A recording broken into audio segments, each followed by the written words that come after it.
special election. And I know you mentioned this a little bit the last time, but please help me understand the process for the special election, because this goes back to trying to demonstrate to the public, and also being transparent to the public on the process and who is on the governing board, and making sure that the governing board is serving the best interests of students. Right, so over the course of the summer transition between school years, 3 vacancies on the board became available outside the term of the normal board members. So instead of having the chance to run our normal election process, which runs from about August through January, when board members are elected through that traditional process, in August, the board adjusted its bylaws to allow for the creation of a special ad hoc selection or election committee. The word was put out for everyone to hopefully apply to get as many applications as possible.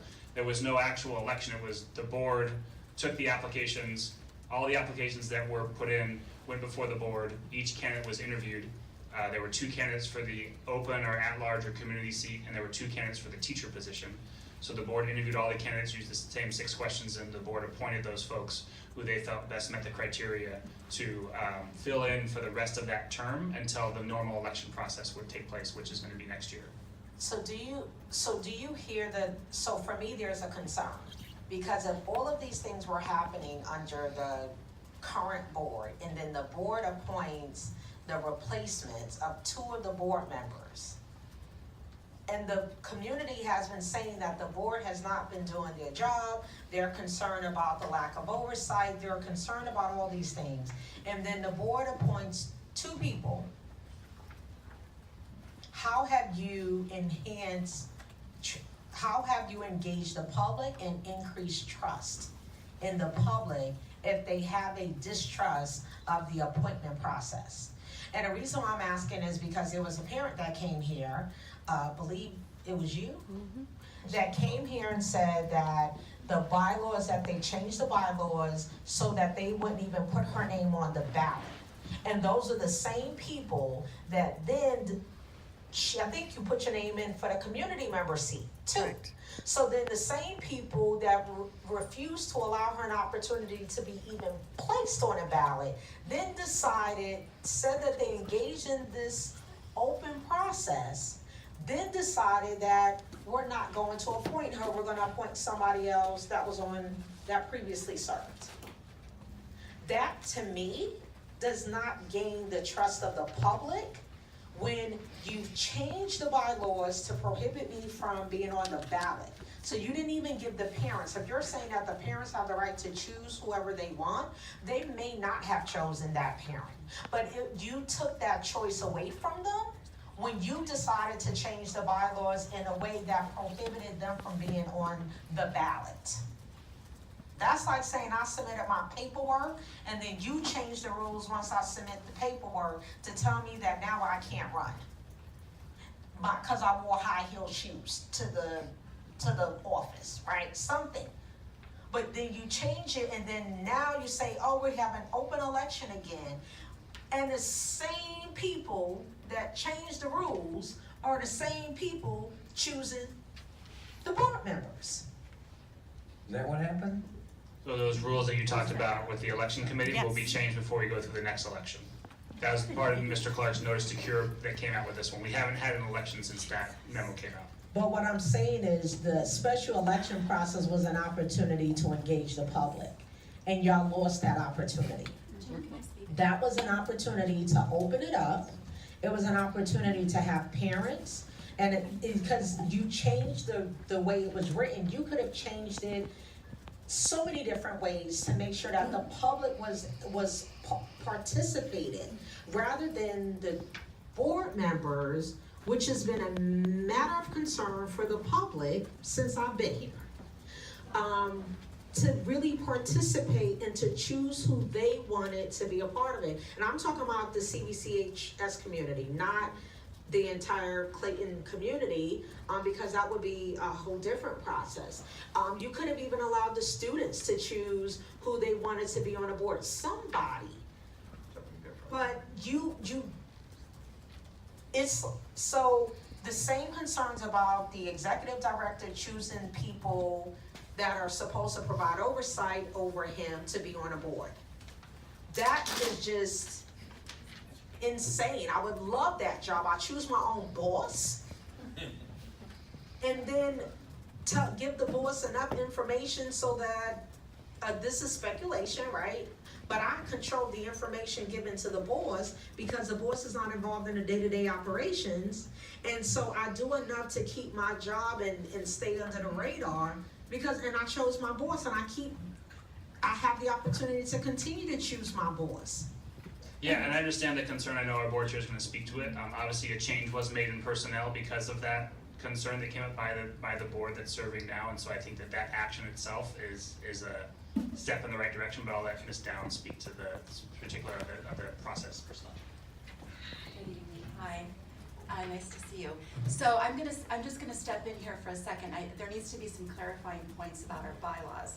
Prior to the board amending our bylaws, what's the matter, can't hear me? Closer, yes. Okay, sorry.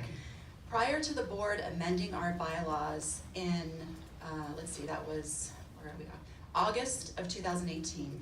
Prior to that bylaw revision, our bylaws read that when there were vacancies created on the board, so if a board member resigned, our bylaws simply stated that that position would be appointed by the board. There was no process. So when we had these 3 resignations, I, along with legal counsel, looked at the bylaws and said, well, this isn't gonna really look very good because there's no process for a special election. It just says if there's a vacancy, the board is to appoint the positions. There was no process. So what we did is at our August, I believe it was August, July or August 2018 board meeting, we revised the bylaws and created a special appointment committee process. And that is how our bylaws read right now. And so it was a very transparent process. We posted the positions that were available, and we went through an expedited elections process, but it was a special appointment process. We did that to honor the bylaws as they were originally written, but to create process around it. So we expedited it to a 30-day process. We posted all 3 positions in all 3 appropriate spots. We sent a mass email to all the teachers for their spot. We posted on the website for a community member spot, and we're still in need of a retired educator. So then we had them submit their applications, their resume, which we accepted all of them, including Ms. Buckholz. I thanked her for applying for the position. I was very clear with all of the applicants that they were completely qualified as long as they met their constituent requirements, which they all did. So it was at the board meeting, when was the board meeting? September 12th. September 12th. We had our candidates come forward. They were interviewed.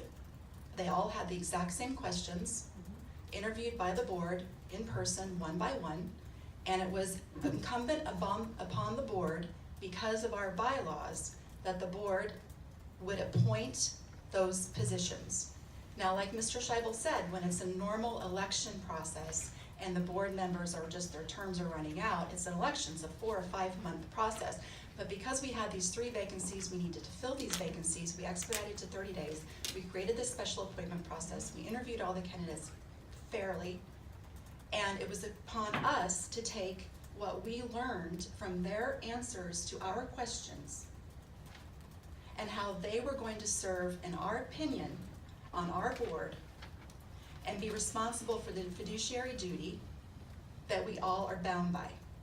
And because of that, we chose and appointed the people that we chose and appointed. It was not a personal issue. It had nothing to do because we didn't like someone. It was strictly by the bylaws, by the book. We followed the rules completely, and we did what I think was a very clear, transparent process. So that, I just wanted to add that clarification. So let me ask you something. So if you're currently under investigation, the board, right, in the school is currently under investigation for, say, for 4 years.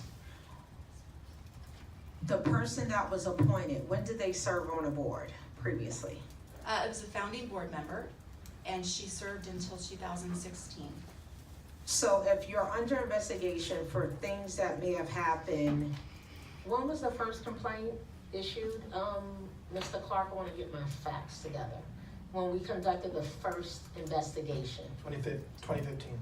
So there was an investigation in 2015, the board member served until 2016. So the board thought it was a wise decision to choose someone from the previous board during a time that there were so many complaints that led to an investigation by this board and a potential broadening of scope for another investigation of the board. I'm just thinking about what process, what does that say to the members of the community, right? Who are saying we have some concerns. What does that say to me as a board member? I was not even involved in it. It would just be a red flag for me that you would, the charter was established in 2012. That would raise a red flag for me to invite someone else, someone from the previous board, knowing that the scope might include a time that they were on the board. Right, so So I just wanted to put that out there, and I'm just saying that, in my opinion, that is not the right step moving forward, because people are asking us to move forward, to think about how we're moving forward, but that is not the right step moving forward to show the public that you are listening. It's not to, and I'm just saying it's my opinion, and from what I'm hearing and what I'm reading and some of the actions taken. I will give you kudos for some of the actions that you've taken, the initiative you've taken. However, I have concerns when the governing body, the one who sets the direction, the one that's going to spearhead and support the executive director, and we have an executive director here saying that I am championing this, I am going out here, I'm doing this, I'm going to do that, and then a board makes a decision that just doesn't, I'm saying I don't feel right about how that evolved.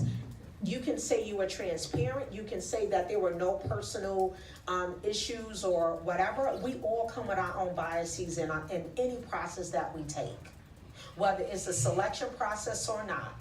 And so I know that there were biases in that process, whether we want to really admit them or not. But I'm just saying that is not in the right direction, and I would really encourage your board to consider the composition of the board moving forward, meaning the 2019 election, and ensuring that there's no conflicts of interest, and the people that were involved during that time period, they don't impede the scope of work, and we so decide to take further action, that you take that into consideration. And I really want to give you credit, because I know you reached out and you tried to meet and to do all that. But I really want to encourage you as now the leader of the board to consider the opinions, the comments, the letters, the emails, the comments here tonight and over the years on what you want your legacy to be as Clayton Valley Charter High School moving forward.